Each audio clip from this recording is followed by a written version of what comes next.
আবু তহা আদনান তিনি আবার তার স্ত্রীকে ফিরিয়ে নিয়েছেন। কিছুদিন আগে তার স্ত্রীকে তালাক দিয়েছে, মনে মনে হয় নাই তালাক দিতেই পারে।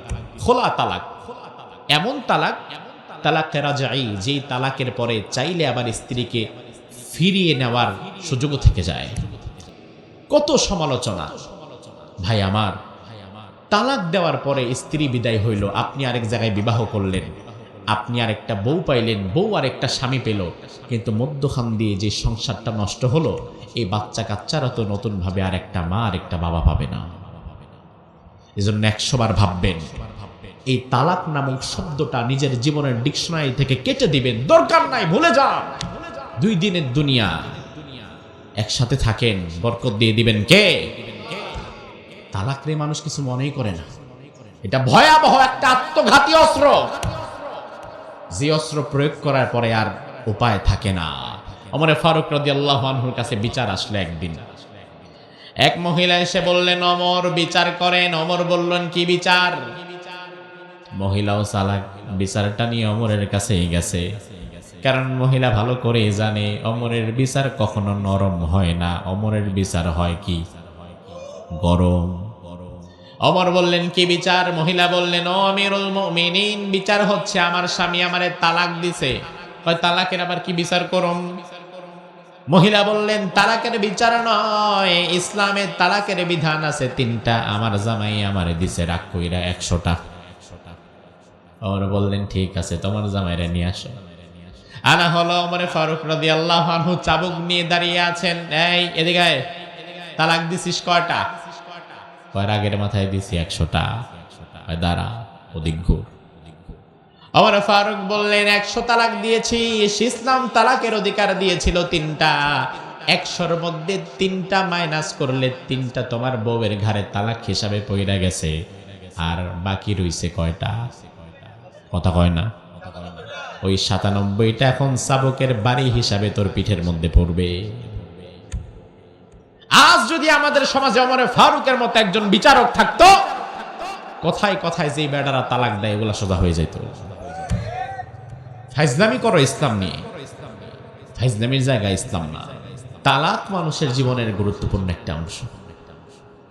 যদিও ইসলামে আবগাদুল হালাল ইলাল্লাহি তাআলা আত-তালাক, ইসলামে তালাককে কিন্তু উৎসাহিত করে দেখানো হয়নি, বরং ইসলামের দৃষ্টিতে তালাকটাকে নিরুৎসাহিত করা হয়েছে। জায়েজ রাখা হয়েছে ক্ষেত্র বিশেষ, যেখানে জীবন আটকে যাবে আর উপায় নাই, কিন্তু ইসলামে তালাককে উৎসাহিত করা হয় নাই। ইসলামের 2টো কাজ এমন আছে যে 2টো কাজ আবগাদুল হালাল, নিকৃষ্ট হালাল, এক তালাক আর এক ভিক্ষাবৃত্তি। হারাম না, না জায়েজ না, কিন্তু নিকৃষ্ট পর্যায়ে, যেগুলো না করলেই ভালো। তবুও জীবনে কখনো কখনো আটকে গেলে তালাকের প্রসঙ্গ আসে। কিন্তু আমার দেশের পুরুষেরা মাশাআল্লাহ তালাকটারে অনেকে নিজের বাপের সম্পদ মনে করে, এই জন্য কথা নাই বার্তা নাই, তরকারিতে লবণ কম হইলেও তালাক দিয়ে বসে। আছে না নাই? এটা কি কিছু মনেই করে না। খেতে কাজ করে আসছে, ঘরে আসছে, মাথা মোথা গরম, ভাতটা খাবার দিছে, খাবার দাবার সামনে নিয়ে মুখে তোলার পরে যখন দেখে তরকারি ভালো হয় নাই, লবণ খুব একটা হয় নাই বা কম বেশ হয়েছে, এই হারামজাদি, তোরে তালাক, তোর গোষ্ঠীরও তালাক। আছে না নাই? আহ, আপনি করলেন কি এটা? এই যে সকালবেলা তালাক দিছে, সন্ধ্যাবেলা এবার একসাথে থাকে, কি ও চাচা, আপনি না সকালে চাচির তালাক দিয়ে দিলেন, দৌড়, ওটা কি মন থেকে দিছি নাকি? অথচ তালাক আপনি মন থেকে দেন, হাসতে হাসতে দেন, খেলতে খেলতে দেন, কাশতে কাশতে দেন, নেচে নেচে দেন, শুয়ে শুয়ে দেন, ঘুমায়া ঘুমায়া দেন, যেভাবেই দিবেন, তালাক ইজ তালাক। তালাক দিয়েছেন তো তালাক হয়ে গেছে। বিশ্বনবী হাদিসের মধ্যে বললেন, সালাসুন জিদ্দুহুন্না জিদ্দুন ওয়া হাজদুহুন্না জিদ্দুন। 3টা বিষয় এমন আছে যেটা দুষ্টামি করে দাও, সিরিয়াস হয়ে দাও, মজা করে দাও, বুঝে দাও, আর না বুঝে দাও, দিবা তো হয়ে যাবে। এমন বিষয় আছে 3টা, যেখানে কোনো মজা চলে না, যেভাবেই দিবেন হয়ে যাবে, এমন বিষয় আছে কয়টা? জোরে কয় না, কয়টা? আল্লাহর হাবিব বললেন এর মধ্যে 1 নাম্বার হচ্ছে নিকাহ, বিয়ে পড়ানো। ছেলে মেয়ের একসাথ করে ইজাব কবুল করায় দেন, খুতবা পড়ায় দেন, ছেলে রাজি মেয়ে রাজি, আলহামদুলিল্লাহ কবুল কবুল যদি কয়েকবার বলে, উপস্থিত যদি সাক্ষী থাকে, এটা যদি আপনারা মজার ছলেও করেন এটাও বিয়ে হয়ে যাবে। আল্লাহর হাবিব বললেন 2 নম্বরে হচ্ছে তালাক। মজা করে বউর একদিন বললেন তোমারে তালাক দিলাম, মজা করে বললেন, এই মজাটাও লেগে যাবে, তালাক হয়ে যাবে। কারণ সব জায়গায় ইসলামে মজা চলে না। আল্লাহর হাবিব বললেন 3 নাম্বার, এই যে বিবাহের মধ্যে তালাক, বিবাহের মধ্যে মজা করলেও বিবাহ হয়ে যাবে, তালাকের মধ্যে মজা করে দিলেও তালাক হয়ে যাবে। তৃতীয়ত আর রুজু, আবার যদি স্ত্রীকে ফিরিয়ে নিতে চান, সেখানেও যে কোনো মানসিকতা নিয়ে বললেও স্ত্রীকে ফিরিয়ে নেওয়া হয়ে যাবে। আমাদের সাবধান থাকা দরকার। আমাদের ডিকশনারি থেকে আমরা যদি আমাদের সংসারগুলোকে বাঁচাতে চাই, ভালো রাখতে চাই, তাহলে তালাক শব্দটা আমাদের জবান থেকে পরিহার করা দরকার। অন্যথায় এই যে কথায় কথায় আমি যে তালাক দিলাম আমার বউরে, এরপরে আমি যে তার সাথে আবার একত্রিত হয়ে থাকলাম, এরপরে যদি নতুন কোনো সন্তান দুনিয়াতে আসে, এই সন্তানটা হারামজাদা হয়। কারণ বিবাহ তো ভেঙে গেছে, তালাক তো হয়ে গেছে। আর এইভাবে করে যদি 3 বার তালাক দাও, আমার দেশে তো তাও 3 বার দেয় না, 3 বারের বেশি দেয়। অথচ ইসলাম বলে যদি খুব বেশি প্রয়োজন হয় আগে একটা দাও, অপেক্ষা করো 3 মাস, যদি বনিবনা না হয় পরে আরেকটা দাও, অপেক্ষা করো 3 মাস, এরপরে না হয় চূড়ান্ত তালাক দাও, 3 বার তালাক দিয়ে দাও, এরপরে আর নতুন করে ফিরিয়ে নেওয়ার কোনো দরকার নাই, ফিরিয়ে নেওয়ার কোনো অপশনও নাই। আর আমার দেশে তালাক শুরুই করে মিনিমাম 3টা, এর নিচে তালাক নাই। আর 3-এর উপরে তো আরো বেশি তালাক দেয়। কুমিল্লাতে মাহফিলে গেলাম, আমার কাছে এসে বলল হুজুর একটা মাসালা দিতে হবে। আমি বললাম কি বিষয়? কয় তালাকের বিষয়। কি হয়েছে? হুজুর ঝগড়া লাগছে, ঝগড়ার মধ্যে তালাক দিছে 250। কয়টা? এক বেডি রে। আমি বললাম 250 মানে? কয় তালাক দিতেছে বউরে, পাশে শালি ছিল, যখনই তালাক দেওয়া শুরু করছে, শালি কয় দুলাভাই করেন কি? কয় তোরও তালাক। শালি আমারও তালাক মানে? কয় তোর গোষ্ঠীরও তালাক। যা ছিল সামনে, আহারে পাগল। আল্লাহ রাব্বুল আলামিন কোরআনুল কারীমের সূরাতুত তালাক এই সূরার 2 নম্বর আয়াতের মধ্যে বললেন ওয়া মাইয়াত্তাকিল্লাহ, আর কেউ যদি আমি আল্লাহকে ভয় করার মতো ভয় করে পথ চলতে পারে, ইয়াজআল লাহু মাখরাজা, ওই বান্দা দুনিয়াতে যত বড় বিপদেই পড়ুক না কেন, ওই বিপদ থেকে উদ্ধার করার দায়িত্ব আমি আল্লাহ নিজেই নিয়ে নিলাম। এমন এমন সময় আপনার জীবনে আসতে পারে, একটা বিপদে পড়ে গেছেন, এমন ভয়াবহ বিপদ, আপনার মনে হবে এই বিপদ থেকে বুঝি আমি আর রেহাই পাবো না, আমি বুঝি এবার শেষ হয়ে গেলাম। এমন একটা বিপদে ফেসে গেছে, মনে হতে পারে আমি বুঝি আর বাঁচতে পারবো না, আমার তো জীবন শেষ। কিন্তু আবার এমন ভাবে আপনার রব আপনাকে সেই বিপদ থেকে বাঁচাতে পারে যেটা আপনার কল্পনাতেও ছিল না। এই ক্ষমতা আপনার রব আল্লাহর আছে না নাই? আপনি যদি আল্লাহ সুবহানাহু ওয়া তাআলাকে পরিপূর্ণ ভয় করে পথ চলতে পারেন, আল্লাহ সুবহানাহু ওয়া তাআলা will make a way for him to get out from every difficulty। দুনিয়ার যত বড় বড় বিপদ মুসিবত যাই আসুক না কেন আপনার সামনে, আল্লাহ বলে বান্দা পাহাড় সমপরিমাণ বিপদ আসবে, ঘাবড়ায়ও না, আবার পাহাড় সমপরিমাণ সাহায্য নিয়ে আমি তোমার দরবারে হাজির হব। এরপরে আল্লাহ বললেন ওয়ায়ারযুকুহু মিন হাইথু লা ইয়াহতাসিব, কেউ যদি আমি আল্লাহ তাআলাকে ভয় করে জীবন চালায়, এমন জায়গা থেকে আমি আল্লাহ তার রিজিক দেব যেখান থেকে রিজিক যে আসবে তার কোনো কল্পনাও সে কোনোদিন করতে পারে নাই।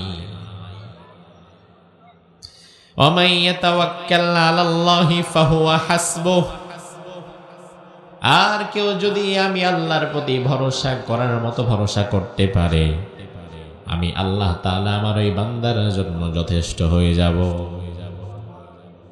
এজন্য আমার ভাই, ভরসা করা লাগবে একমাত্র কার উপর? আমার দেশের মানুষ ভরসা করে কার উপর? নেতার উপর, দলের উপর। দলের উপর ভরসা করে, নেতার উপরে ভরসা করে, আবার কেউ কেউ তার অর্থ সম্পদের উপরেও করে। অথচ তোমার অর্থ সম্পদ আজকে আছে তো কালকে নাই, তোমার দল ক্ষমতায় আজকে আছে তো কালকে নাই, কিন্তু তোমার রব আল্লাহ তাআলা আগেও ছিলেন, এখনো আছেন, আমার ভবিষ্যতেও। দলের উপরে ভরসা করে লাভ নাই, নেতার উপরে ভরসা করে লাভ নাই, কারণ বিপদের দিনে তোমার নেতা তোমারে ফালায়া কোন ফাঁক দিয়ে বর্ডার পাস করে ফেলবে তুমি টেরও পাবা না। কিন্তু তুমি যদি তোমার আল্লাহর প্রতি ভরসা রাখতে পারো, তোমার আল্লাহ তার বান্দারে ছেড়ে কোনোদিন যায় না। এজন্য আমার ভাই, তাহলে জবাব দেন, ইমানদারের ভরসা দলের উপরে, টাকা পয়সার উপরে, না আল্লাহর উপরে?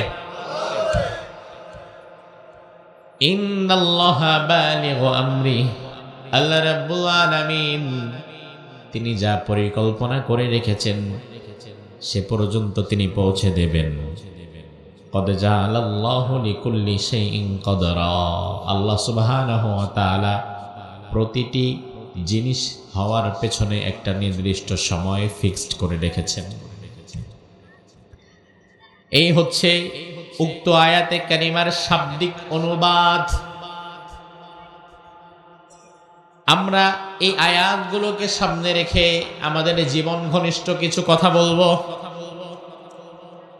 যে আয়াতগুলো আমি আপনাদের সামনে তেলাওয়াত করলাম, এই আয়াতগুলো যে সূরার মাঝে আল্লাহ বলেছেন, এই সূরার নাম হচ্ছে সূরাতুত তালাক।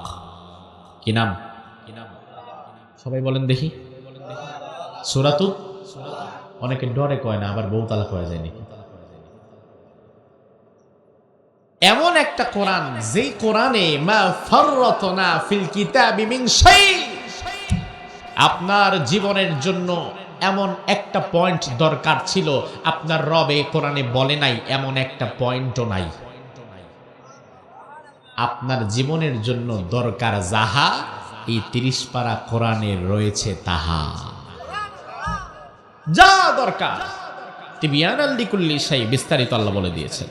তবে আল্লাহ রাব্বুল আলামিন সূরা তালাকের 2 নম্বর আয়াত এবং 3 নম্বর আয়াতের মধ্যে তালাক প্রসঙ্গে কথা বলেন নাই। সূরার নাম তালাক, তবে এক সূরাতে আল্লাহ তাআলা শুধু এক বিষয়ে কথা বলেছেন এমন নয়, একটা সূরার ভিতরে আল্লাহ তাআলা অসংখ্য বিষয়ের মধ্যে কথা বলেছেন। কারণ আমার ভাই, কোরআন তো 30 পারা, এখন এক একটা বিষয় যদি এক একটা সূরা নাজিল করা লাগে, তাহলে কোরআন তো 30 পারার মধ্যে সীমাবদ্ধ থাকবে না, কোরআন হয়ে যাবে হাজার হাজার পারা। এই জন্য আল্লাহ তাআলা একটা সূরার মধ্যে অনেকগুলো বিষয়ের মধ্যে কথা বলেছেন। আল্লাহ রাব্বুল আলামিন বললেন, ওয়া মান ইয়াত্তাকিল্লাহা ইয়াজআল লাহু মাখরাজা, আর কেউ যদি আমি আল্লাহকে জীবনে ভয় করার মতো ভয় করতে পারে, ওই বান্দা যদি কোনোদিন বিপদে পড়ে, ওই বান্দাকে বিপদ থেকে উদ্ধার করার ক্ষমতা আছে কার? এই আয়াত নাযিল হয়েছে বিশ্বনবী সাল্লাল্লাহু আলাইহি ওয়াসাল্লামের প্রিয় একজন সাহাবী। ওই সাহাবীর নাম ছিল আউফ বিন মালিক। কি নাম? এই নামটা আপনাদেরকে কেন বলালাম? তার কারণ আমার দেশের মানুষ 10 জন খেলোয়াড়ের নাম, একজন যুবককে আমি যদি দাঁড় করায় বলি, দাঁড়াও 10 জন খেলোয়াড়ের নাম বলো, আপনাদের কি মনে হয় বলতে পারবে? যদি দাঁড় করায় বলি 10 জন নায়ক নায়িকার নাম বলো, বলতে পারবে? এবার যদি বলি 10 জন জান্নাতের সুসংবাদ প্রাপ্ত সাহাবীর নাম বলো, বলতে পারবে? ওই জায়গায় আর নাই। তার কারণ আমার ভাই, মানুষ সারাদিন যা নিয়ে ডুবে থাকে ওইটাই সে বেশি ভালো করে জানে। সাহাবীদের নামগুলো আমরা জানি না, অথচ সাহাবায়ে কেরামরা হচ্ছেন আমাদের আদর্শ। কোরআনের মধ্যে আল্লাহ বললেন, আমিনু কামা আমানান নাস। এই সাহাবীরা যেভাবে ঈমান এনেছে তাদের মতো ঈমান আনো। এখন আমি যে সাহাবীকে অনুসরণ করব, ওই সাহাবীর নামই তো আমার জানা নাই। এই জন্য সাহাবীদের নামগুলো আমাদের জবানে বেশি বেশি আনা দরকার, যেন ওই সাহাবীর মতো হওয়ার জন্য আমরা চেষ্টা করতে পারি। এই আয়াতে কারিমা যে সাহাবীর একটি ঘটনার প্রেক্ষাপট হিসাবে নাজিল হয়েছে, ওই সাহাবীর নাম আউফ বিন মালিক। সবাই কোন সাহাবীর নাম কি? বুড়ো মানুষ, শেষ বয়সে ইসলাম গ্রহণ করেছিল। আউফ বিন মালিক রাদিয়াল্লাহু আনহু, তিনি বুড়ো মানুষ, স্ত্রী বৃদ্ধা, পরিবারে সহায় সম্বল বলতে কেউ নাই, একটা মাত্র সন্তান। ওই সন্তান যুবক সন্তান, ওই সন্তানের নাম ছিল সালিম। কি নাম? বাবার নাম আউফ বিন মালিক, ছেলের নাম সালিম। প্রতিদিন সালিম সকালবেলায় বাজারে যায়, মাঠে যায়, কাজ করে, 2-4 পয়সা জোগাড় করে বাজারে যায়, যা উপার্জন হয় তার মধ্যেই বাজার সদাই করে ওই বুড়ো মা বাবাকে খাওয়ায়। এই বৃদ্ধের লাঠি হচ্ছে সালিম। এই মা বাবার আর কেউ নাই দুনিয়াতে। একদিন দেখা গেল দুপুর বেলায় ছেলে সালিম আর বাড়ি আসে না। এই যে আল্লাহ যে বললেন, আয়াতটা মনে রাখবেন, আল্লাহ কয়েকটা কথা বলেছেন। প্রথম কথা হচ্ছে, আমাকে কেউ যদি ভয় করতে পারে তার বিপদ কাটাবার ব্যবস্থা আমি করে দেব। এমন জায়গা থেকে রিজিক দিব যে রিজিকের কল্পনা সে করে নাই। আমার উপরে ভরসা করলে আমি তার জন্য যথেষ্ট হয়ে যাব। এই 3টি মেসেজের আলোকে এইবার এই ঘটনাটা সাজাবে। প্রতিদিন সন্তান সকালে কাজ করতে যায়, দুপুরে একবার বাড়িতে আসে, খাওয়া দাওয়া করে আবার বের হয়ে যায়, কিন্তু আজকে আর দুপুরে আসে না। সন্ধ্যা হয়ে গেছে, সন্ধ্যায় বাড়ি ফিরে। আমার ভাই, বর্তমানে তো টেলিফোন আছে, মোবাইল আছে। আপনার ছেলে ঢাকায় গেছে, বিকালে আসার কথা, বিকেলে যদি না আসে টেলিফোন করে দেয়, আমি ব্যস্ত আছি, কালকে সকালে আসব। তাহলে মা বাবা ঘরে আর কোনো চিন্তা করে না। কিন্তু যে সময় টেলিফোন ছিল না, চিঠি পাঠানোর সময়ও ছিল না, ওই সময় যদি আজকে আসার কথা আজকে আসে নাই, কালকে আসে নাই, পরের দিনও আসে নাই, এইভাবে কয়েকদিন চলে যায়, তাইলে মনের মধ্যে ভয় আছে না নাই? আউফ বিন মালিকের তো একটাই সন্তান, 2 জনই বাবা, এক বাবার 5টা সন্তান আর এক বাবার একটা সন্তান, বাবা 2 জনই হবে। তবে স্বাভাবিকত সন্তানের প্রতি মায়া বেশি থাকবে তার, যার সন্তান আছে মাত্র একটা। তার কারণ এই একটা সন্তান যদি হারায়া যায়, আমার আর কিছুই নাই। সালিম দুপুরবেলা বাড়ি আসে নাই, সন্ধ্যা হয়ে গেছে, বাড়ি আসে নাই। সারা রাত মা বাবার চোখে ঘুম নাই, একটাই মাত্র সন্তান, বাড়ি আসছে না। বুড়ো মানুষ, বুড়া বুড়ি 2 জন একসাথে, ঘুম নাই। সারা রাত পার হয়ে গেছে। সকালবেলা চিন্তা করলো, ছেলেটার একটু খোঁজ নেওয়া দরকার, আশেপাশে যাওয়া দরকার, কই গেল না গেল, কে নিয়ে গেল। এই চিন্তা করে ঘর থেকে বের হওয়ার সাথে সাথে দেখে ঘরের দরজায় এমন একটা চিরকুট চিঠি, তীর বিদ্ধ করে চিঠিটা ঘরের দরজার সাথে লটকে দেওয়া আছে। আউফ বিন মালিক টান দিয়ে তীরটা খুললেন, চিঠিটা হাতে নিলেন। চিঠি হাতে নিয়ে লিখা দেখলেন, আউফ বিন মালিক, কিছুদিন পূর্বে তুমি শিরিক পরিত্যাগ করে, কুফর পরিত্যাগ করে, পূজা অর্চনা পরিত্যাগ করে দ্বীন গ্রহণ করেছ, ঈমান গ্রহণ করেছ। এই অপরাধের কারণে আজ তোমার সন্তান সালিমকে আমরা কিডন্যাপ করে তুলে নিয়ে গেলাম, 3 দিন সময় তোমাকে দেয়া হলো, এর মধ্যে যদি তুমি তোমাদের সন্তানকে ফিরে পেতে চাও, তাহলে ঈমান পরিত্যাগ করে আগের শিরকের হালতে চলে যাওয়া লাগবে। আর এটা যদি না করো, 3 দিন পর তোমার সন্তানের মৃতদেহ তোমার ঘরের দরজার সামনে পেয়ে যাবে। আমার ভাই লক্ষ্য করেন বিষয়টা, কয়েকটা বিষয়ে। প্রথম বিষয় হচ্ছে এই মা বাবার এই একমাত্র সন্তান ছাড়া ইহজগতে আর কেউ নাই। দ্বিতীয় বিষয় হচ্ছে আউফ বিন মালিকের সন্তানকে যারা ধরে নিয়ে গেল বন্দি করে, তারা তার পূর্বের গোত্রীয় ভাই। আগে যখন বিধর্মী ছিল, মুশরিক অবস্থায় ছিল, মূর্তি পূজক ছিল, ওই মানুষগুলো এখন বিদ্বেষবশত ঈমান আনার কারণে তাকে কষ্ট দেওয়ার জন্য তার সন্তানটাকে নিয়ে গেছে। আর মুক্তিপণ হিসাবে চাইছে ঈমান। মুক্তিপণ হিসাবে চায় মানুষ টাকা পয়সা, আর তারা মুক্তিপণ হিসাবে চাইছে ঈমান, যে ঈমান বিক্রি করে ফেলো, ঈমান বাদ দাও, ঈমান পরিত্যাগ করো, আবারও আগের কুফরের হালতে ফিরে যাও।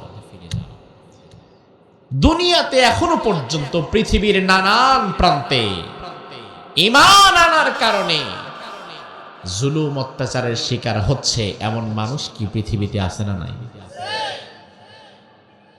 বর্তমান পৃথিবীর মাজলুমদের যদি তালিকা করা হয়, নির্যাতিত মুসলমানদের যদি তালিকা করা হয়, ওই তালিকার মধ্যে সবার আগে যাদের নাম থাকবে, আমার মনে হয় তারা হচ্ছে বর্তমান ফিলিস্তিনের নির্যাতিত মুসলমান। আপনি 16 বছর আর কতটুকু নির্যাতিত ছিলেন, কি কষ্টে ছিলেন? ফিলিস্তিনের মুসলমানদের একদিনের কষ্ট তো আমরা ছিলাম না, ঠিক কিনা?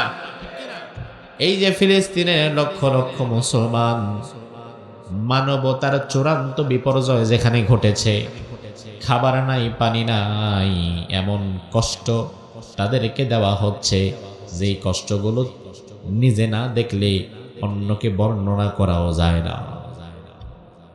আমি গেল যে রমজান, এই রমজানে আমি মিশরে ছিলাম, ফিলিস্তিনি ভাইদের কাছাকাছি। বাংলাদেশের বর্ডারের পাশেই যেমন ইন্ডিয়া, কাঁটাতারের বেড়া মাঝখানে, এই বেড়ার এই পাশে বাংলাদেশ, ওই পাশে ইন্ডিয়া।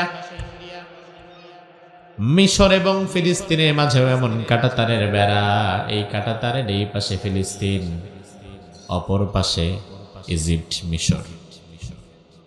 আমরা মিশরের বর্ডার থেকে 7 দিন আমি মিশরে ছিলাম, 7 দিনের 5 দিনই ফিলিস্তিনি ভাইদের জন্য কাজ করেছিলাম। হাজার হাজার মানুষকে ইফতার করাবার সুযোগ হয়েছিল। বাংলাদেশের রোহিঙ্গারা যেমন প্রাণ বাঁচিয়ে, 10-12 লাখ রোহিঙ্গা যেমন বাংলাদেশে জীবন বাঁচিয়ে 2017 সালে ঢুকে গিয়েছে, ফিলিস্তিনের কিছু মুসলমান নিজের জীবন বাঁচিয়ে একইভাবে মিশরের মধ্যে ঢুকে গিয়েছে। মিশরের বর্ডারে তারাও তাবু টানায় আর ওদের মধ্যে সেভাবেই পড়ে থাকে। কেউ খাবার দিলে খায়, পানি দিলে পায়, দিলে খায়, না দিলে নাই। ওই অবস্থার মধ্যে আমি দেখলাম এমন হাজার হাজার শিশু বাচ্চা, যাদের বয়স 2, 2.5, 3, 4, 5-এর নিচে, এমন হাজার হাজার শিশু বাচ্চা এনে ছেড়ে দিলেই পুরা মাঠেও জায়গা হবে না। অথচ দুঃখের বিষয় হচ্ছে এই বাচ্চাদের একজনেরও মা নাই, একজনেরও বাবা নাই। তাদেরকে মুখে তুলে একবেলা খাইয়ে দেবে এমন একজন মানুষও নাই। বাবা মা মরে গেছে, কোনোভাবেই বাচ্চাদেরকে অন্য কারো সাহায্যে কেউ নিয়ে এসেছে। যে সময় আপনার বাচ্চাকে আপনি হরলিক্স খাওয়ান, দুধ খাওয়ান, অনেক জিনিসপত্র খাওয়ান, ফল ফ্রুটস নিয়ে তার পেছনে পেছনে ঘোরেন, সে খেতে চায় না। ঠিক ওই সময়ে ওই ফিলিস্তিনের ছোট ছোট বাচ্চাগুলো, তাদের সামনে যদি আপনি 1 প্যাকেট বিস্কিট রেখে দেন, খাইয়ে দেওয়া দরকার নাই, ওই 1 টুকরা বিস্কিট খাওয়ার জন্য 10-12 জন 15 জন বাচ্চা হামাগুড়ি দিয়ে কাঁদতে কাঁদতে আসবে। এমন চূড়ান্ত কষ্ট, মানবতার বিপর্যয়। আমার ভাই, এত কষ্ট হওয়ার কারণ ফিলিস্তিনের মুসলমানেরা তারা ঈমানদার। তারা কি ফিলিস্তিনের মুসলমানেরা তারা যদি আজকে বলে আমরা ঈমান ছেড়ে দিলাম, আমরা সবাই ইহুদি হয়ে গেলাম, এ কথা বলার পরে কি তাদেরকে নতুন ভাবে আর মারা হবে? তাইলে তাদের উপরে অত্যাচার নির্যাতন যেটা হচ্ছে বোঝা লাগবে শুধুমাত্র তাদের ঈমানের কারণেই হচ্ছে।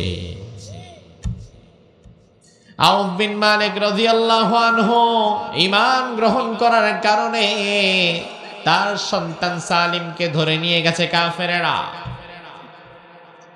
বিনিময়ে ঈমান ছেড়ে দিতে বলছে। তবে আমার ভাই, ঈমানের মজা, লাযযাতুল ঈমান, ঈমানের মজাকেও যদি একবার পেয়ে যায়, গোটা দুনিয়া ছেড়ে দিতে পারে, তবে ঈমান ছাড়তে পারে না। আপনি এটা বুঝবেন না, তার কারণ আপনার ঈমানের মজা তো আপনি পান নাই। এই জন্য আপনার ঈমান 500 টাকার কাছেও বিক্রি হয়ে যায়। ঈমানের মজা পাবে ওই ব্যক্তি যে কষ্ট করে ঈমান এনেছে, কষ্ট করে ঈমানের উপরে অবিচল থেকেছে, যার কাছে ঈমান এত মূল্যবান, প্রয়োজনে জীবন দিতে পারে, ঈমান দিতে পারে না। আর আপনি পৈতৃক সূত্রে ঈমানদার। পৈতৃক সূত্রে যেমন বাড়ির পাশে 6 শতক জায়গা পাইছেন, ওইভাবে পৈতৃক সূত্রে ঈমানটাও পাইছেন। এই জন্য ঠেকায় পড়লে বাড়ির পাশের 6 শতক জায়গা বেচতে আপনার গায়ে বাজে না। আবার কখনো কখনো ঈমানটা হারামখোরের কাছে 500 টাকার বিনিময়ে বিক্রি করে দিতেও আপনার বিবেকে বাজে না। যদি ওই জায়গাটা আপনার সারা জীবন ঘাম ঝরানো কষ্টার্জিত হালাল পয়সায় কেনা লাগতো, তাইলে প্রয়োজনে আপনি মরে যাইতেন, জায়গা বিক্রি করতেন না। ঠিক একই ভাবে ঈমান যদি আপনাকে কষ্ট করে আনা লাগতো, কষ্ট করে ঈমানের উপরে টিকে থাকা লাগতো, তাইলে প্রয়োজনে আপনি জীবন দিতেন, তবে ঈমান দিতেন না। আমার ভাই, কথাগুলো গভীরভাবে মনোযোগ দিয়ে বুঝবেন। আমাদের ঈমানের দাম কেন নাই? তার কারণ আমরা তো ঈমান বুঝি নাই। ওই যে ছোটবেলায় মক্তবের হুজুরের কাছে লা ইলাহা ইল্লাল্লাহ মুহাম্মাদুর রাসূলুল্লাহ কালিমা পড়ে ঈমান আনছি, জীবনে একবার এটা ভাবলাম না আসলে আমার ঈমান কি আছে না গেছে, কোন পর্যায়ে, এটার খবর তো রাখলাম না। আউফ বিন মালিক রাদিয়াল্লাহু আনহুকে চিঠি দেওয়ার পরে তিনার আর ঘুম নাই। আজকে দ্বিতীয় দিন চলছে। আপনাদের মনে থাকলে জবাব দেন তো, আউফ বিন মালিককে তৎকালীন কাফের মুশরিকেরা ঈমান ছেড়ে দেওয়ার জন্য সময় দিছিল কয়দিন? একদিন কিন্তু অলরেডি পাস, আজকে সেকেন্ড ডে। দ্বিতীয় দিনে এসে সমস্যা আরেকটা দাঁড়াইছে। আমরা যেমন এখন 1 মাস পরে 1 সপ্তাহ পরে কি খাবো এর একটা প্রস্তুতি আমাদের আছে না নাই? তেমন প্রস্তুতি ছিল না। সাহাবায়ে কেরাম 10 টাকা হলে আজকের দিনটা আমার চলে যায়, ব্যাস এনাফ। 10 টাকা উপার্জন করে বাকি সময়টা আমি আমার রবের পক্ষে কাটাবো, রবের পথে কাটাবো, 20 টাকার দিকে যাব না। বরং আমার যেই ভাই 10 টাকা উপার্জন করতে আজকে পারে নাই, আমি তাকে সহযোগিতা করব। এই ছিল সাহাবীদের মানসিকতা। আর আমাদের মানসিকতা হচ্ছে 10 টাকা উপার্জন করলে জীবন চলে যায়, 10 টাকা না, আমি 10,000 কোটি টাকা কামাবো। এত কোটি কোটি টাকা কামানোর পরে দেখা যায় সারা জীবন যা কামিয়েছে, যার পেছনে জীবন যৌবন ক্ষয় করে ফেলছে, ওটা ভোগ করার মতো সময়ও আল্লাহ তারে দেয় না। আউফ বিন মালিকের দ্বিতীয় দিনের সমস্যা দাঁড়ালো আরেকটা। প্রথম সমস্যা তো আগেই ছিল, পুত্র বাড়ি নাই, কিডন্যাপ হয়ে গেছে একমাত্র ছেলে। দ্বিতীয় সমস্যা হচ্ছে ঘরে আজকে আর কোনো খাবারও নাই, কারণ ছেলে ঘরে আসলেই না খাবার আসতো, এখন ছেলে নাই, খাবারও নাই। তাইলে আউফ বিন মালিক তার সমস্যা আজকে কয়টা? চিন্তিত হতে হতে সন্ধ্যা হয়ে গেছে, কোনো কুল কিনারা পায় না।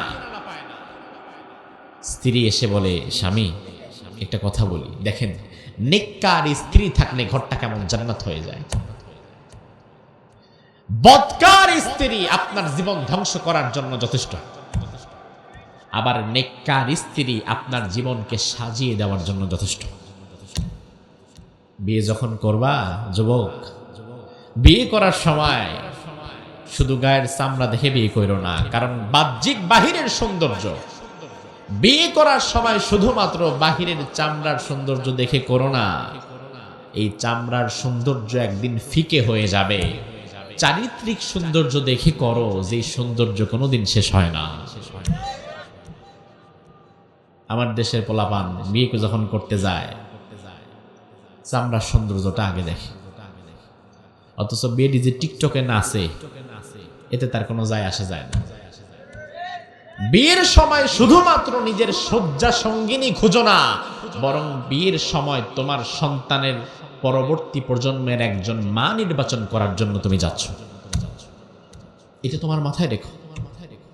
জীবনের এই পর্যায়ে বিয়ের ক্ষেত্রে যে ভুল করে সারা জীবনেও এই ভুল আর শুধরাতে পারে না। জীবনে ক্যারিয়ার করবা, এই করবা, সেই করবা, কিচ্ছু হবে না। এমন এক জায়গায় পা আটকে যাবে, জীবন যেন ওখানেই থমকে গেল। ওই দিন বুঝবা না, কয়েক বছর পরে বুঝবা যে জীবনের ওই দিনটা আমার জীবনের 25শে মার্চের কালো রাত। তুমি মনে করো বাসর রাত, না, ওইটাই ছিল 25শে মার্চের কালো রাত। আমার ভাই লক্ষ্য করেন, স্ত্রী যদি ভালো হয় আল্লাহর রহমত নাজিল করেন। স্ত্রী আউফ বিন মালিক এসে বলল, স্বামী 2 দিন পার হয়ে গেল, কোনো উপায় আমরা পেলাম না, এভাবে শুধু শুধু খামোখা ঘরের মধ্যে বসে থেকে লাভ নাই, বিশ্বনবীর দরবারে চলে যান, কারণ আমার বিশ্বাস তিনি আমাদেরকে এমন কোনো পথ বাতলে দিতে পারবেন যেটা আমরা যদি মানতে পারি তাইলে আমাদেরকে আমাদের বিপদ থেকে বাঁচায় দিবেন কে? আউফ বিন মালিক বলল, ঠিকই বলছো, নিজেরা আর কথাবার্তা বলার দরকার নেই, রাসূলের কাছে যাই। আমার ভাই রাসূলের কাছে যখন এই সাহাবী যাচ্ছে তখন কিন্তু তার হাতে মোটে সময় আছে একদিন। আজকের রাত, এই রাত পার হলেই অবস্থা খারাপ, কালকে 3য় দিন। আউফ বিন মালিক রাদিয়াল্লাহু আনহু বিশ্বনবী সাল্লাল্লাহু আলাইহি ওয়াসাল্লামের দরবারে চলে গেছে, গিয়ে বলে, ইয়া রাসূলুল্লাহ, বিরাট একটা বিপদে পড়ে আসছি, 2টো বিপদে আমি পড়েছি, আপনি আমাকে সমাধান দেন। কি বিপদ? আমার 1 নাম্বার বিপদ হচ্ছে ঈমান আনার কারণে আমার সন্তানকে কাফের মুশরিকেরা ধরে নিয়ে গেছে, তাকে ছাড়াতে হবে। কিছু সাহাবীকে দেন যারা জিহাদ করে, যুদ্ধ করে আমার সন্তানকে ছাড়াই আনবে। আর 2 নাম্বার হচ্ছে আমার ঘরে কোনো খাবার দাবার নাই, বাইতুল মাল থেকে কিছু খাবার দাবারের ব্যবস্থা করেন, তাহলেই হয়ে যাবে। আল্লাহর হাবিব বললেন, আউফ বিন মালিক, জিহাদ এমন না যে এখন বললে এখন রেডি হয়ে গেছে, কারণ সাহাবীরা এখন বিভিন্ন কাজে ব্যস্ত আছে, কেউ ব্যবসায়, কেউ সিরিয়ায়, কেউ মদিনার বাহিরে, কারো বাগানের খেজুর পেকে গেছে, খেজুর পাড়তেছে। তো জিহাদের জন্য তো প্রস্তুতি নিতে গেলেও একটা সময়ের দরকার আছে না নাই? এখন ওই সময় নেওয়ার মতো সময় আবার তোমার হাতে নাই। আর 2 নাম্বার, এখন বাইতুল মালেও পর্যাপ্ত অর্থ নাই। আউফ বিন মালিকের মন খারাপ হয়ে যায়। তবে বিশ্বনবী বললেন, ও আউফ বিন মালিক, চিন্তা করো না, আমি তোমাকে এমন 3টা আমল শিক্ষা দিয়ে দিতে পারি, যে 3টা আমল যদি তুমি করতে পারো তাহলে তোমার যত বড় বড় বিপদ থাকুক না কেন, ওই বিপদ থেকে যিনি তোমাদেরকে হেফাজত করতে পারেন তার নাম কি? আমার ভাই লক্ষ্য করেন, বিশ্বনবী চমৎকার 3টি আমল শিক্ষা দিলেন। আল্লাহর হাবিব সাল্লাল্লাহু আলাইহি ওয়াসাল্লাম বললেন, আউফ বিন মালিক, তোমার জন্য 1 নাম্বার আমল হচ্ছে ফাসবির।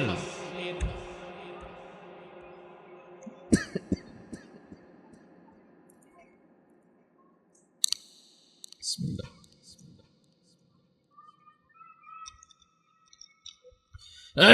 তোমার জন্য 1 নাম্বার আমল হচ্ছে তুমি ফাসবির, ধৈর্য ধারণ করবা। দুনিয়ার মানুষ যখন কোনো বিপদে পড়ে যায়, বিপদে পড়ার সাথে সাথে সবার আগে সে যেটা হারায় ফেলে সেটা হচ্ছে তার ধৈর্য। বিপদে পড়ার সাথে সাথে আর ধৈর্য থাকে না, হা হুতাশ করে। এজন্য ইসলাম বলে বিপদে পড়লে হা হুতাশ করবা না, ভেঙে পড়বা না, ধৈর্য ধারণ করবা। কারণ ইন্নাল্লাহা মা'আস সাবিরিন, ধৈর্য ধারণকারীর সাথে যিনি আছেন তিনি কে? আমার ভাই, ধৈর্যের ওয়াজ করা সহজ, ধৈর্যের ওয়াজ শোনা সহজ, কিন্তু আসলে বিপদে পড়ে ধৈর্য ধরাটা সহজ না, ঠিক কি না? বিপদে যে পড়ছে সে তখন আর ধৈর্য ধরতে পারে না। আল্লাহর হাবিব বলেন, আউফ বিন মালিক, তোমার 1 নাম্বার আমল তুমি ধৈর্য ধরবা। জোরে কোন 1 নাম্বার আমল কি? 3টা আমল খুব গুরুত্বপূর্ণ, শিখে যান। তার কারণ আপনিও যদি আপনার জীবনে ভয়ঙ্কর কোনো বিপদে পড়েন, আজকের আলোচনা স্মরণ করে এই 3টা আমল সেদিন করবেন, বিশ্বাস করেন আল্লাহ তাআলা আপনাকেও সেই বিপদ থেকে উদ্ধার করে দেওয়ার ক্ষমতা আল্লাহর আছে না নাই? 1 নাম্বার, বিশ্বনবী শেখালেন ধৈর্য ধরো, সবর করো। 2 নাম্বার, ওয়াতাওয়াক্কাল আলাল্লাহ, এক আল্লাহর উপরে ভরসা করো। আমার ভাই, ভরসা কার উপর? ভরসা করা লাগবে আল্লাহর উপর। তাইলে যেই মানুষেরা ভরসা করে তার নেতার উপর, তার দলের উপর, তার টাকা পয়সার উপর, তাদের কি হবে? দল ক্ষমতায় যাওয়ার আগেই শরীর গরম হয়ে যায়, মানুষরা আর মানুষ মনে করে না। আগে এলাকায় দেখাও যাইতো না, কোন চিপায় চাপায় থাকতো আল্লাহ ভালো জানে। এখন হঠাৎ কইরা এলাকায় তার হাব ভাব দেখলে মনে হয় পুরা এলাকাটাই তার। তাইলে দল ক্ষমতায় আসার আগেই যার শরীর গরম হইতে পারে, দল ক্ষমতায় যাওয়ার পরে সেও তো মোটামুটি একটা জালিম হইতে পারে। তোমার দল তোমারে কয়দিন বাঁচাবে, কয়দিন দেখবে? কার উপর ভরসা করে তুমি মানুষের সাথে খারাপ ব্যবহার করো? কোন দলের ক্ষমতার প্রভাবে তুমি তোমার রবকে ভুলে গিয়েছো? কোন নেতার উপরে ভরসা করে তুমি মানুষের প্রতি জুলুম করো? ভাই, তুমি কি ভুলে গিয়েছো নাকি তোমার চেয়ে বড় বড় জালিম দুনিয়া থেকে বিদায় হয়ে গেছে? হঠাৎ করে দেখবা রাত্রে ঘুমাইছো, সকালে সূর্য ওঠার আগে তোমার দলের পতন হয়েছে, তোমার নেতাও পালায়া গেছে। তুমি কর্মী যে এতদিন এলাকায় জুলুম করছো, তুমি পালাবা কেমনে? তোমার তো পাসপোর্টই নাই। তোমার কিন্তু তখন এই মানুষদের সাথেই থাকা লাগবে। এই জন্য দলের কথা শুনে, নেতার কথা শুনে অন্তত পক্ষে নিজের প্রতিবেশীকে কষ্ট দিও না। তার কারণ রাত 12টার সময় যখন তুমি বিপদে পড়বা, তখন তোমার দল, তোমার নেতা তোমারে দেখতে আসবে না, তোমার পাশের বাড়ির প্রতিবেশী তোমারে হাসপাতালে নিয়ে যাবে। তুমি যখন বিপদে পড়বা, তোমার প্রতিবেশী আগাবে। তোমার মৃত্যুর পরে তোমার দল তোমারে ভুলেই যাবে, কারণ মৃত্যু হওয়ার পরে তোমার দলের আর কোনো দরকার তোমার নাই। তবে তোমার গোসল গাসল, জানাজা, কাফন দাফনের ক্ষেত্রেও তোমার এলাকাবাসীর হক আছে না নাই? বুঝে না মানুষ কোন ছাতা মাতার জন্য নিজের এলাকার মানুষের সাথে সম্পর্ক খারাপ করে ফেলে, নিজের প্রতিবেশীর কষ্ট দেয়। যে মানুষগুলো তার সাথে সুখে দুঃখে থাকবে তাদেরকে কষ্ট দেয়, নিজের আপন মানুষের সাথে সম্পর্ক খারাপ করে ফেলে। আল্লাহর হাবিব বলেন, আউফ বিন মালিক, তোমার 2 নাম্বার আমল হচ্ছে তুমি আল্লাহর প্রতি ভরসা করবা। তার কারণ আমরা এমন এক আল্লাহর গোলাম, দুনিয়ার দল, দুনিয়ার নেতা 5 বছর, 10 বছর, 15 বছরের জন্য ক্ষমতায় আসে, আবার একদিন ক্ষমতা থেকে বিদায় নিয়ে নেয়। তবে আমরা এমন এক আল্লাহর গোলাম, আমাদের মালিক আল্লাহ আগেও ছিলেন, এখনো আছেন, ভবিষ্যতেও থাকবেন। তার কোনো লয় নাই, তার কোনো ক্ষয় নাই। সুবহানাল্লাহ। সে আল্লাহর প্রতি ভরসা করে, আমার ভরসার জায়গাটা আমার রবের উপর। এভাবে করে স্থির থাকবেন। বিপদ আসছে, আপনি মনকে বোঝান, দেখ তুই ঘাবড়াস কেন? তোর তো একজন মালিক আছে, তুই 2 রাকাত নামাজ পড়, মালিককে 2টা সেজদা দে, আল্লাহকে 2টা ডাক দে। গভীর রাতে সব যখন ঘুমায় তাহাজ্জুদের নামাজে দাঁড়িয়ে যা। কাউকে দেখানো দরকার নাই, জানানো দরকার নাই। মনের কষ্ট, ব্যথা, বেদনাগুলো তোর রবের কাছে বল, সেজদায় গিয়ে কাঁদ।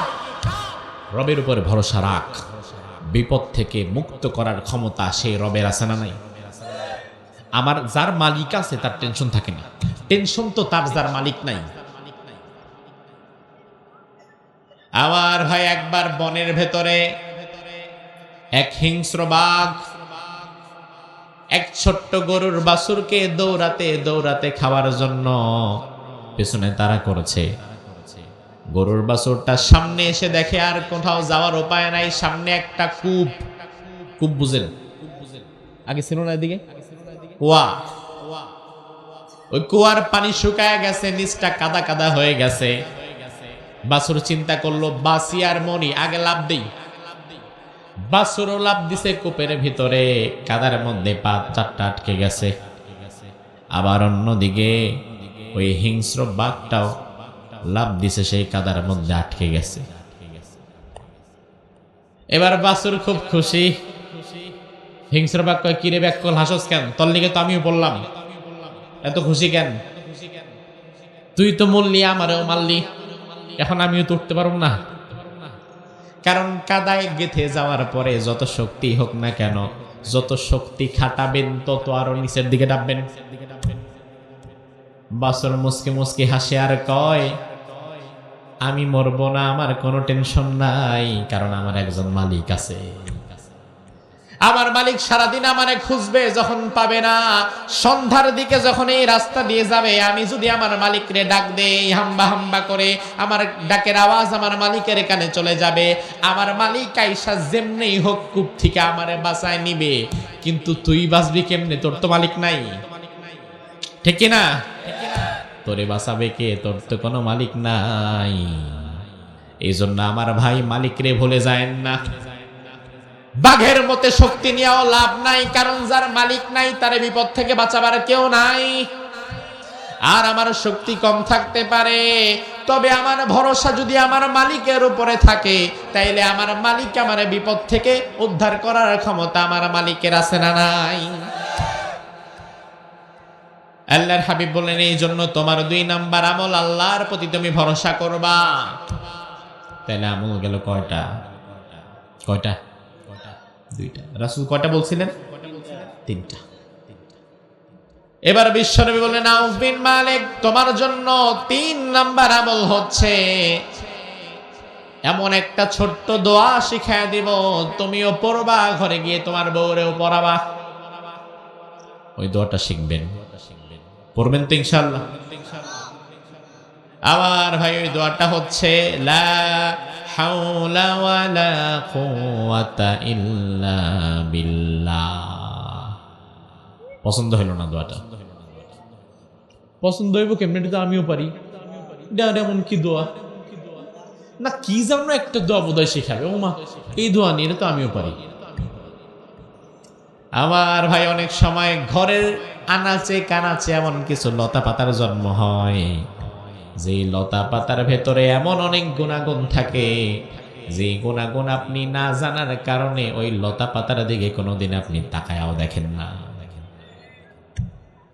এই লা হাওলা ওয়ালা কুওয়াতা ইল্লা বিল্লাহ এমন একটা কম্প্রিহেনসিভ জামিয়া মানিয়া, এমন একটা দোয়া। লা হাওলা ওয়ালা কুওয়াতা ইল্লা বিল্লাহ মানে হচ্ছে, আমার আল্লাহর ক্ষমতা ছাড়া কারো ক্ষমতা নাই, আমার আল্লাহর শক্তি ছাড়া কারো শক্তি নাই, আমি একজনের গোলাম, তিনি কে? এই দোয়াটা রাসূল শিখিয়ে গেছেন। এই 3টি আমল কর, যাও। আমি নবী তোমারে কথা দিলাম, এই 3টি আমল যদি আজকে রাতে করতে পারো, আগামী দিন ভোর হওয়ার আগে তোমার রব তোমার 2টা সমস্যার সমাধান করে দিবে। আমার ভাই, সমস্যা কিন্তু সহজ না। আউফ বিন মালিক চলে গেছে। স্ত্রী বলল, কাজ হয়েছে কোনো? বলে, রাসূল 3টা আমল দিছে। 3টা আমল কি আপনাদের মনে আছে? 1 নাম্বার ধৈর্য, মাশাআল্লাহ। 1 নাম্বার, 2 নাম্বার আল্লাহর প্রতি ভরসা, তাওয়াক্কুল আল্লাহ। 3 নাম্বার লা হাওলা ওয়ালা কুওয়াতা ইল্লা বিল্লাহ। এই 3টি আমল, এই 3টি আমল আউফ বিন মালিক তার স্ত্রীকেও শেখালেন, তুমিও পড়ো। সারা রাত এই তিনটি আমলের উপরে তারা রইলেন। এদিক দিয়ে ওই যে আউফ বিন মালিক তার সন্তান সালিম, যাকে কাফেররা বন্দী করেছিল, সালিম বলে আমাকে 3 দিন তারা খুব একটা কিছু খেতে দেয় নাই, সামান্য সামান্য খাবার দিয়ে বাঁচিয়ে রেখেছে শুধু। আমার হাত দুটো পেছন দিক থেকে বাঁধা, আমার পা দুটো বাঁধা। গভীর রাত্রে আমি হঠাৎ আজ করলাম, আমার হাত তো পেছন দিক থেকে বাঁধা, হঠাৎ করে আমি আজ করতে পারলাম অদৃশ্যের কেউ একজন এসে আমার হাতের বাঁধনটা খুলে দিচ্ছে। মা বাবা দোয়া করতেছে ঘরের ভেতর থেকে, ওই দোয়ার বরকত আল্লাহ তাআলা আউফ বিন মালিকের ছেলের কাছে পাঠায় দিয়েছে। দুনিয়াতে মা বাবার চাইতে অধিক দোয়ার বরকতের জায়গার কেউ ছড়ায়। সালিম বলে আমার হাতের বাঁধনটা ঢিলে হয়ে যাওয়ার পরে আমি দেখলাম হাতের বাঁধনটা খুলে গেল, আমি উঠে নিজের পায়ের বাঁধন নিচেই খুলে ফেললাম। এবার বের হওয়ার পালা। বের হওয়ার সময় আমি আমার তাঁবুর ভেতর থেকে পর্দাটা সরিয়ে একটু উকি দিয়ে দেখতে চাইলাম যে বাহিরের পরিবেশটা কেমন। উকি দিতেই দেখি যত কাফের মুশরিক ছিল সারা রাত মদ খায়া মাতাল হইয়া সব পড়ে আছে।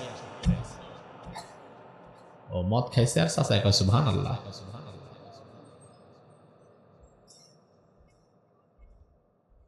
আমার ভাই দেখে সব মদ খায়া মাতাল হয়ে গেছে। ঘুমন্ত মানুষকে জাগ্রত করা যায়, কিন্তু মদ খেয়ে কেউ যদি মাতাল হয়ে যায় এরা তো জুতা দিয়ে বাইরে উঠবে না, ঠিক কিনা? সালিম রাদিয়াল্লাহু আনহু বলেন আমি দেখলাম সব মাতাল হয়ে পড়ে আছে, সবার মধ্যখান দিয়ে আমি হেঁটে আসলাম, কেউ আমার পায়ের আওয়াজ শুনল না। আসার সময় দেখলাম বিশাল মরুভূমি ভরা, মাঠ ভরা, ছাগল উটের পাল। সালিম বলে আমি চিন্তা করলাম 3 দিন যেহেতু আমি বাড়ি নাই, আমি নিশ্চিত আমার ঘরে কোনো খাবারও নাই, কারণ আমার ঘরে উপার্জনক্ষম একমাত্র আমি ছিলাম। আজকে এক কাজ করা যায়, এখান থেকে একটা ছাগল নিয়ে আমি বাড়ি যাই, তাইলে আমার মা বাবার একটু কিছু খাবার দাবার হবে। আবার এই চিন্তাও করেছে ছাগল একটা টান দিয়ে গেলাম, ছাগল যদি ম্যা ম্যা করে চিৎকার শুরু করে আর কোনো একটার মাতলামি কেটে যদি একটু টের পায় তাইলে তো আবার আমি ধরা পড়ে যাব। কারণ ছাগল এমন এক বেয়ারা প্রাণী, ছাগললে যদি আপনি সামনে টানেন ছাগল যাবে কোন দিকে? ডাইনে টানলে যাবে কোন দিকে? এমন বেয়ারার বেয়ারা, টান দিবেন গলার রশি ধরে, পা দুইটা মাটির মধ্যে আঁকড়ায়া বসে থাকবে, এমনে ছাইরা দিবেন রশি, মাথাটা একটা নাড়া দিয়ে বলবে জামু নাকি করবি। ধৈর্যের সেটআপ মজবুত করে দিছে আল্লাহ, বোঝাই দিছে নবীরা আগে ছাগলের ঘাটটার আমি সোজা করেন, ছাগলরে সহ্য করেন, কারণ এরপরে এমন জাতির দায়িত্ব আসবে যেই জাতির চরিত্র ছাগলের চেয়ে খারাপ, ঠিক কিনা? আসলেই তো আমাদের চরিত্র ছাগলের চেয়ে খারাপ ভাই। এটা বুঝবেন কখন? নির্বাচন আসবে যখন। নির্বাচনের সময় হাটে একবার কল দিবেন, ধামরায়ের মানুষ তো কালামপুর হাটে ফোন দিবেন, বৃহস্পতিবারে হাট হয়, ফোন দিয়ে জিজ্ঞেস করবেন ছাগলের বাজার কত আজকে? 10,000, 12,000, 15,000, 18,000, 20,000, 25,000। আবার ওই নির্বাচনের সময় দেখবেন ছাগলের মূল্য যেখানে 15,000 সেখানে মানুষের মূল্য থাকে 500। আছে না নাই? ও ইমানদার, তোমার ভোট একটি আমানত, সৎ যোগ্য আমানতদার ভালো মানুষ যিনি, এমন মানুষকে দেয়াটাও আমানত। কিন্তু তুমি বুঝতে পারছো যে এই লোকটা ভালো না, এই লোকটা হলে এলাকায় জুলুম করবে, এই লোকটার সাথে মাদক কারবারিদের সম্পর্ক আছে, এই লোকটা আসলে এলাকার মানুষের উপর অত্যাচার করবে, এলাকার মানুষের জমি আত্মসাৎ করবে, খারাপ কাজের সাথে তার সম্পৃক্ততা থাকবে। এগুলো জানার পরেও তুমি যখন 500 টাকার লোভে এমন বেঈমান নেতার কাছে তোমার ভোটটা বিক্রি করে দিবা, বিশ্বাস করো তোমার দাম কালামপুর হাটের ছাগলের চেয়েও কম। ছাগল বিক্রি হয় 15,000, অন্তত তুমি নেতারে বলো নেতা আমার দামটা আর একটু বাড়ায় দিন, নয়তো মান সম্মান থাকে না। হুজুর কইছে ছাগল লেছে বলে কম দাম হয়ে যায়, তো যেহেতু বিক্রি করতেছি নিজেরে, দামটা একটু বাড়ায় দিন, 20,000 টাকা দিয়ে। এটা বইল অন্তত, তুমি তো দেখি ছাগলের চেয়ে কম দামে বিক্রি হয়। লজ্জা।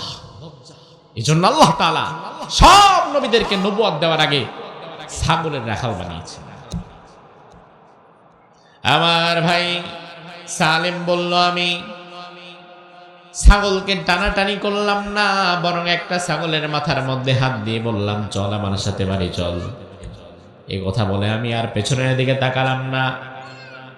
আমি নিজে যেহেতু বাঁচতে পেরেছি, আর অন্য কোনো চিন্তা না করে সামনের দিকে হাঁটতে লাগলাম। হাঁটতে হাঁটতে হাঁটতে হাঁটতে আমি আমার বাড়িতে চলে এলাম। সালিম রাদিয়াল্লাহু আনহু বলেন, মসজিদে নববীতে তখনও বেলাল ফজরের আজান দেয় নাই।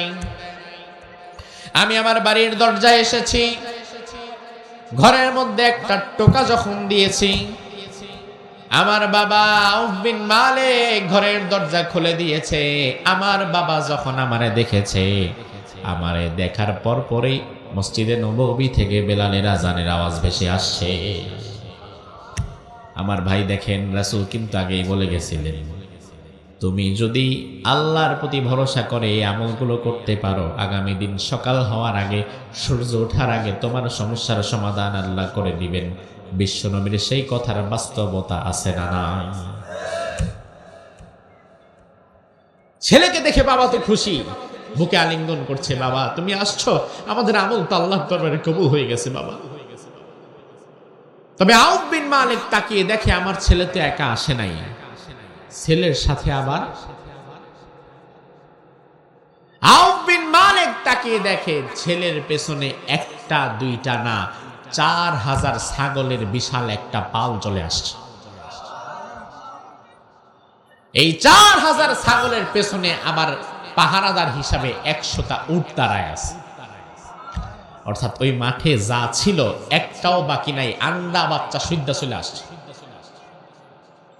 আউফ বিন মালিক ছেলে সালিমকে বলল, বাবা তুমি আসছো, খুশি হয়েছি, কিন্তু এই যে পেছনে ছাগল আর উট, এগুলা কার, এগুলা কেন আনছো?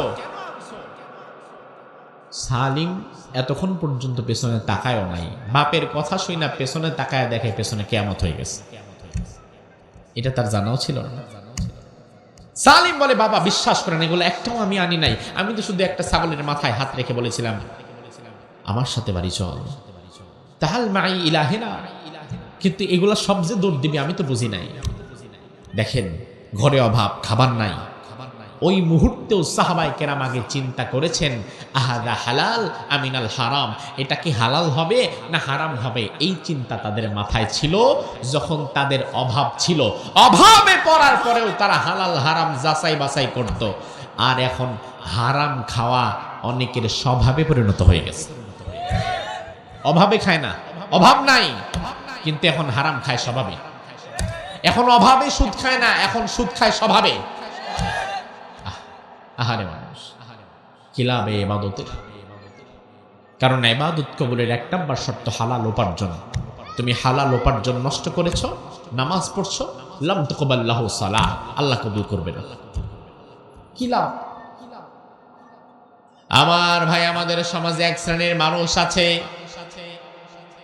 শেষ বয়সে এসে হজ করতে গেছে, হজের আগে করতো সুদের ব্যবসা, সুদের ব্যবসা করার পরে বয়স যখন শেষ, সুদের সাথে সম্পৃক্ত হাজী সাহেব হয়ে আসছে মক্কার খেজুর হইয়া মক্কা থেকে। এখন হজ থেকে ফেরার পরেও সুদের ব্যবসা ছাড়ে না, হাজী সাহেব নামাজ পড়ে আবার সুদও খায়, এমন হাজীও সমাজে আছে না নাই? আল্লাহ রাব্বুল আলামিন কোরআনের মধ্যে বললেন, আল্লাযীনা ইয়াকুলুনার রিবা লা ইয়াকুমুনা ইল্লা কামা ইয়াকুমুল্লাযী ইয়াতাখাব্বাতুহুশ শাইতানু মিনাল মাস। দুনিয়ার বুকে যারা সুদ খায়, গরিব মানুষের ঘাড়ে পাড়া দিয়ে সুদের টাকা নেয়, আল্লাহ বললেন ওই মানুষগুলোকে কিয়ামতের দিন পাগলের মতো, জিনি ধরা রোগীর মতো হাজির করা হবে। পাগল যে হয় সে একবার ডানে দৌড় দেয়, বামে দৌড় দেয়, চুল ছিঁড়ে হাত কামড়ায়, কি করবে না করবে বুঝে পায় না। আমার আল্লাহ বললেন সুদখোরেরা কিয়ামতের ময়দানে পাগলের মতো দাঁড়াবে। তাফসীরে জালালাইন প্রণেতা লিখেন লা ইয়াকুমুনা ইল্লা কাকিয়ামিল মাজনুন, তারা পাগলের মতো দাঁড়াবে হাসরের মাঠে, একবার ডানে দৌড়াবে একবার বামে দৌড়াবে, আর তাদের গলার মধ্যে এমন একটা শক্ত ফাঁস লাগানো থাকবে যে ফাঁস লাগানোর কারণে মৃত্যু যন্ত্রণা হবে, শ্বাস নিতে পারবে না, আর বাঁচার জন্য একবার ডানে দৌড়াবে একবার বামে দৌড়াবে। এই শাস্তি আল্লাহ সুদখোরদের কেন দিবেন? তার পেছনেও একটা কারণ আছে না নাই? কারণ ভাই সুদখোর, এদের ভেতরে মায়া দয়া এক সময় আর থাকে না। এলাকার একজন গরিব মানুষ বিপদে পড়েছে, স্ত্রী সন্তান সম্ভবা হাসপাতালে ভর্তি আছে, ইমিডিয়েটলি তার 20,000 টাকা খুবই দরকার। কার কাছে চাবে? কেউ দেয় না। সে জানে মাতবর সাহেবের কাছে আছে, অমুক সাহেবের কাছে আছে, অমুক ভাইয়ের কাছে গেলে টাকা পাওয়া যাবে। এবার সে বড় আশা নিয়ে ওই ব্যক্তির কাছে যায়, গিয়ে বলে আমারে দয়া করেন মাতবর সাহেব, আমি 1 মাস 2 মাসের মধ্যে আপনার টাকা দিয়ে দিব, আমার স্ত্রী হাসপাতালে ভর্তি আছে, মৃত্যুর মুখে আমার স্ত্রী পতিত, 20,000 টাকা আমারে দেন। ওই বেটার আলমারিতে 1 লাখ টাকা আছে, পকেটের সিপাইও 20 লাখ টাকা পড়ে আছে, তারপরেও দেয় না। মুখের ওপরে বইলা দেয় টাকা নাই, টাকা পাবো কই থেকে। এরপরে একবার কয় দেখো অমুকের কাছে যাও, অমুকের কাছে গিয়া না পাইলে আচ্ছা দেখো তমুকের কাছে যাও, কারণ তার সেটআপ তো আগে থেকেই করা, ডানে বামে তাকে দৌড় করায়, একবার ডানে পাঠায় একবার বামে পাঠায়, তাকে পাগলের মতো ঘোরায়। আবার শেষমেশ যখন তার কাছে আসে তখন সে বলে দিতে পারি এক শর্তে, আমি 20,000 দিলে আমারে দিবা কত? আছে না নাই? এবার যখন বলে কত দেয়া লাগবে, কয় 20,000 দিলে 2 মাস পরে 25 দিবা, 5,000 বাড়তি দিবা। উপায় নাই, উপায় নাই। গরিব মানুষটা স্ত্রী জীবন বাঁচাবার জন্য 25,000 টাকার শর্তে রাজি হয়ে গেছে। আমার আল্লাহ বলে, ও সুদখোর, ওই গরিব মানুষটা তোর কাছে আসার পরে তুই যেমন তার ডানে বামে দৌড় করালি, আমি আল্লাহ কিয়ামতের ময়দানে তোরে ডানে বামে পাগলের মতো ছুটাবো। তুইও পাগলের মতো দৌড়াবে, সাহায্য পাবি না। আমার ভাই আল্লাহর হাবিব আরেক হাদিসের মধ্যে বললেন, লাম্মা উসরিয়া বি রাআইতু কওমান বুতুনুহুম কাল বুয়ুত। মেরাজের রাতে আমি নবী যখন জাহান্নামের পাশ দিয়ে যাচ্ছিলাম, জাহান্নামের পাশ দিয়ে যাওয়ার সময় আমি দেখলাম একদল মানুষ, তাদের পেট কয়েকতলা বিল্ডিং এর সমান বড় বড় পেট। ওই পেটগুলোর বাহির থেকে ভেতরে দেখা যায়, ভেতর থেকে বাহিরে দেখা যায়। সাভার বাস স্ট্যান্ডে অথবা বড় কোনো শপিং মলে গেলে দেখবেন কাচের গ্লাস দিয়ে দোকানটা ঢাকা, বাহির থেকেও স্পষ্ট দেখা যায়, ভেতর থেকেও দেখা যায়, কাচের গ্লাস ফিট করা। বিশ্বনবী বললেন, এমন কিছু মানুষ দেখলাম কয়েকতলা উঁচু উঁচু বড় বড় পেট, ওই পেটের ভেতরে বিষাক্ত বড় বড় সাপ কামড়াচ্ছে, সাপের দংশনে মৃত্যু যন্ত্রণার চেয়ে ভয়াবহ যন্ত্রণা হচ্ছে আমি নবী দেখতে পাচ্ছিলাম। আমার ভাই কেমন সাপ জাহান্নামের! আল্লাহর হাবিব আরেক হাদিসের মধ্যে বললেন, জাহান্নামের সর্বনিম্ন স্তরের একটা সাপ যদি দুনিয়ার জমিনে কোনোদিন একটা শ্বাস ফেলতো, তাইলে কিয়ামত পর্যন্ত দুনিয়াতে কোনোদিন কোনো ঘাস লতা পাতা জন্ম হতো না। এমন ভয়াবহ সাপ তার পেটের মধ্যে কামড়াচ্ছে। বিশ্বনবী বললেন, মান হাউলা ইয়া জিবরিল, ও জিবরাইল এরা কারা? জিবরিল বললেন, হাউলা ইয়াকিলুর রিবা, এই লোকগুলো হচ্ছে দুনিয়াতে যারা গরিবের গলায় পাড়া দিয়ে সুদ খাইতো তারা। আমার ভাই আল্লাহর ওয়াস্তে জীবনে যা করেন না করেন সুদ ছেড়ে দেন। সুদের সম্পর্কে ছোট্ট একটা হাদিস বলে শেষ করছি এই বিষয়ে। আল্লাহর হাবিব বললেন, মান আকালা দিরহামা রিবা ওয়া হুয়া ইয়ালাম আশাদ্দু মিন 36 জিনাতান। কোন ব্যক্তি যদি জেনে শুনে 1 টাকা সুদ খায়, আল্লাহ তাআলা তার আমলনামায় 36 বার জিনার গুনাহ উঠায়। অঙ্কে আমি কাঁচা, আপনারা পাকা, এটা আমি জানি, এই জন্য হিসাবটা আপনাদের থেকে নিব। সুদ যদি খায় 1 টাকা, আমল নামায় জিনার গোনা উঠবে কয়বার? কথা কয় না, কয়বার? তাইলে কেউ যদি সুদ খায় 100 টাকা, আমল নামায় জিনার গোনা কয়শবার? 36 বার। তাইলে কেউ যদি সুদ খায় 1000 টাকা, আমল নামায় জিনার গোনা কয় হাজার বার? 36,000 বার। আমাদের সমাজে যে সমস্ত নারীরা দেহ বিক্রি করে, যাদেরকে আমরা খারাপ ভাবে ডাকি, খারাপ চোখে দেখি, ওই দেহ বিক্রিকারিণী, ব্যভিচারিণী, জিনাকারিণী মহিলা জীবনের শেষ প্রান্তে গিয়ে ওই দৌলদিয়া ঘাটের কোনো ব্যভিচারিণী, কোনো জিনাকারিণী নারীর মৃত্যু সংবাদ যদি কারো কানে যায়, সমাজের কোনো ভালো মানুষ তার জানাজায়ও যেতে চায় না, এবং কোনো ইমাম সাহেব ওই জিনাকারিণী, খারাপ দেহ বিক্রিকারিণী মহিলার জানাজা পড়াতেও চায় না। কারণ সারা জীবন জিনা করছে, ওর জানাজা আমি পড়াবো না। আপনারাও কেউ তার জানাজায় জানো না। অথচ আমার ভাই, একজন মানুষ জীবনে আর বাঁচে কয়দিন, কয় বছর? বছরে মাত্র 365 দিন। তাইলে সে তার সারা জীবন একত্রিত করলেও 36,000 বার জিনা করার সময় সুযোগ তার হয় নাই। আর অন্যদিকে আপনি 1000 টাকা সুদ খায়া বইসা আছেন, আপনার আমল নামায় 36,000 বার জিনার গুনাহ উঠে গেছে। আপনি কিন্তু আল্লাহর দরবারে ওই জিনাকারিনী বেশ্যা মহিলার চাইতেও বেশি খারাপ। এজন্য আমাদের সমাজে দেহ বিক্রিকারিনী, জিনাকারিনী, ব্যভিচারিণী নারীদের জানাজায় যেভাবে আমরা যাই না, যেভাবে তাদের জানাজাগুলো আমরা বয়কট করি, নিরুৎসাহিত করি, একইভাবে সমাজের সুদখোরদের জানাজাগুলো যদি আমরা না পড়তাম, পড়তে যদি রাজি না হতাম, তাহলে এই সুদখোরগুলোও সোজা হয়ে যেত। আমার ভাই, এজন্য আল্লাহ রাব্বুল আলামিন পরিশেষে বললেন, ফামান জাআহু মাওয়াইদাতুম মির রাব্বিহি ফান্তাহা ফালাহু মা সালাফ। আগে সুদ খেয়েছো, গুনাহ করেছো, হারাম খেয়েছো, বুঝতে পারো নাই। আজকে যখন কোরআন হাদিসের আলোচনা শুনলে, তুমি চিন্তা করলে আজকের মাহফিলে ইয়াহিয়া তাকি হুজুর কোরআন হাদিস থেকে যে কথাগুলো বললো, কথাগুলো তো সত্য, বাস্তব। এ কথা শোনার পরেও যদি তুমি তোমার জীবন পরিবর্তনের জন্য সুদ থেকে ফিরে আসতে পারো, আল্লাহ বলে, বান্দারে একবার ফিরে আয়, অতীতের গুনাহগুলো আমি আল্লাহ ক্ষমা করে দেব। আমার ভাই, সাহাবায়ে কেরামের অভাব ছিল, তবু হারামের দিকে যায় না। অভাবে পড়ে গেছে, তাও হারাম খায় না। বাপ বেটা দুইজনে মসজিদে নববীতে চলে গেছে। ফজরের নামাজের পরে আউফ বিন মালিক আর তার ছেলে সালিম বিশ্বনবীর সঙ্গে সাক্ষাৎ করেছে।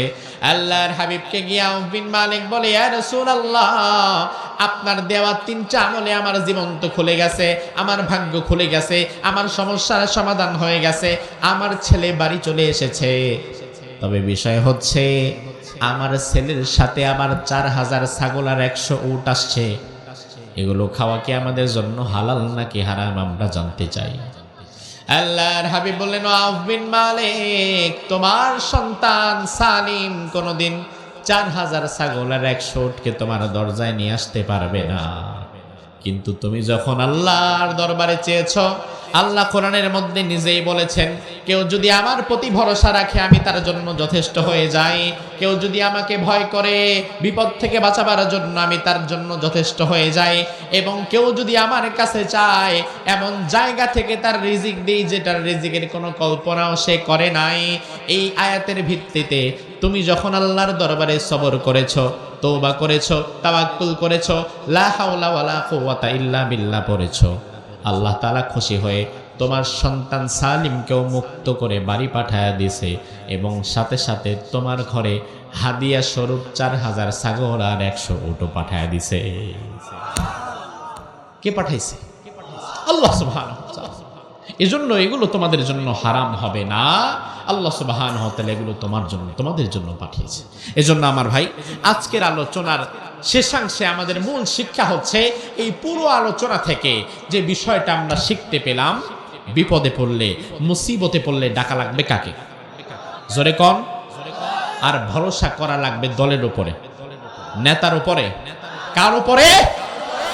আর দোয়া করা লাগবে লা হাওলা ওয়ালা কুওয়াতা ইল্লা বিল্লাহ। জীবনে কখনো হারাম পথে, হারাম কাজে যাওয়া যাবে না। আল্লাহ সুবহানাহু ওয়া তাআলা কোরআন এবং সুন্নাহর পথে চলার তৌফিক আমাদেরকে দান করুক। আমরা বলি আমিন।